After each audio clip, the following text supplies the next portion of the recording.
যার হৃদয় কাঁপে না, তারা হয় দেশের প্রধানমন্ত্রী। এবং তারা বিদেশি কোনো শত্রু নয়, তারা দেশের মানুষ। ইমন বাবু, নুরু ব্যাপারীরা এই দেশের মানুষ। শেখ হাসিনা, আপনিও তো এই দেশের মানুষ। আপনি 16 বছর অবৈধভাবে, অন্যায়ভাবে, গায়ের জোরে আপনি ক্ষমতা দখল করে আছেন।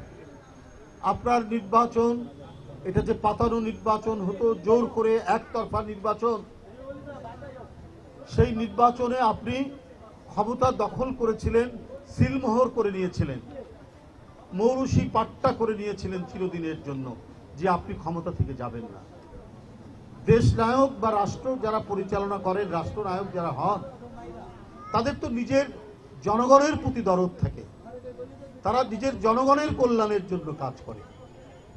আপনি একটা শ্রমিকের রক্ত আপনি ঝরাতে দ্বিধা করেননি, একটা রিক্সা চালকের রক্ত দ্বিধা করেননি, যে দিন আনে দিন খায়, সারাদিন কত কঠোর পরিশ্রম করে রিক্সা চালিয়ে নিজের পরিবার, নিজের বাচ্চাদের মুখে অন্ন জোগাড় করে, ভাত জোগাড় করে।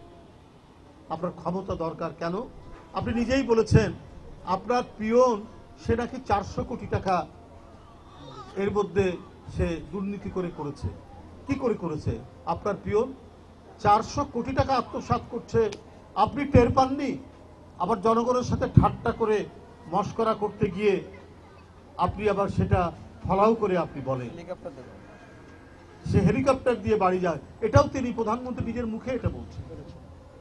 মানে তার লোকেরা যে লুটপাট করেছে প্রকারান্তরে, তিনি সেটাকে সমর্থন দিচ্ছেন। এবং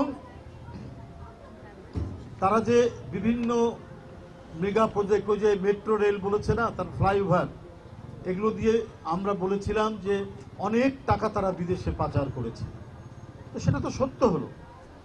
এবং এই পাচার করাটাকে নিয়ে তিনি কখনোই উদ্বিগ্ন ছিলেন না, বরং তিনি তার আশকারাতেই তার লোকেরা এবং যারা তাকে সমর্থন দিয়েছে, সে পুলিশ কর্মকর্তা হোক আর যেই হোক, তাকে তিনি সেটা করার সুযোগ দিয়েছেন। একজন পুলিশের আইজি বেনজি, তার নামে শুনেছি 1000 কোটি টাকা পাচার করেছে। তারপরে আরো অনেক কর্মকর্তার নামে, আর তার দলের লোকরা তো অহরহ টাকা পাচার করে যাচ্ছে বা পাচার করে গেছে তার সময়। তো এটা আজকে 15 বছর ধরে, 16 বছর ধরে মানুষ এগুলো লক্ষ্য করেছে, একের পর এক লক্ষ্য করেছে। তারা যারা কথা বলতে গেছে তাদেরকে গুম করেছে, নালে আয়না ঘরে রেখেছে। আয়না ঘরটা কি তার হদিশ কেউ জানে না, কিন্তু তার অস্তিত্ব আছে। অর্থাৎ শেখ হাসিনার বিরোধীদেরকে কোনো নিঃশ্বাস প্রশ্বাস নেওয়ার জায়গা ছাড়াই একটি কালো অন্ধকার ঘর যেখানে বন্দি করে রাখা হয়।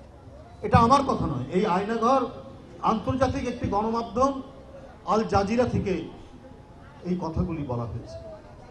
তখন আমরা জানতে পেরেছি যে আমাদের উপর জুলুম, আমাদেরকে দিনের পর দিন রিমান্ড, আমাদেরকে কথায় কথায় কারাগারে নিয়ে যাওয়া, এর বাইরেও তিনি কত যে অন্যায়, কত যে অত্যাচার, কত গুম, কত খুন, কত কিছু অপরাধ করেছেন, তার কোনো শেষ নেই। তারপরে শেষ চেষ্টা করেছেন যখন ছাত্র, জনগণ, শ্রমিক, কৃষক সবাই যখন বেরিয়ে এসে শেখ হাসিনার এক দফা এক দাবিতে চলে এসেছেন, তারপরেও তিনি টিকতে চেয়েছেন। প্রয়োজনে তিনি আরো হাজার হাজার মানুষকে হত্যা করেও ক্ষমতায় থাকতে চেয়েছেন। শেষে সেনাবাহিনী তার কথা শোনেনি। এই না শোনার কারণে আর জনগণকে আটকাতে পারেনি। তার বাসার দিকে, তার গণভবনের দিকে যখন যাওয়া শুরু করেছে, তখন তিনি আতঙ্কে দেশ ছেড়ে পালিয়েছেন হেলিকপ্টার করে। যদি দেশপ্রেমিক ব্যক্তি হতেন, তিনি যদি দেশের মানুষের কল্যাণ করতেন, তিনি যদি কোনো বড় বড় দুর্নীতির সাথে যুক্ত না করতেন, অন্তরে সততা থাকলে সাহস করে মানুষ দেশের মধ্যেই থাকে। বেগম খালেদা জিয়াকে কখনোই কত চেষ্টা করেছে, এরশাদ চেষ্টা করেছে, মঈনুদ্দিন ফখরুদ্দিন চেষ্টা করেছে, হাসিনা চেষ্টা করেছে, কারাগারে গেছেন, মিথ্যা মামলায় সাজা ভোগ করেছেন, কিন্তু দেশের মানুষ আর মাটি থেকে তাকে বিচ্যুত করা যায়নি। তিনি বাংলাদেশেই থেকেছেন।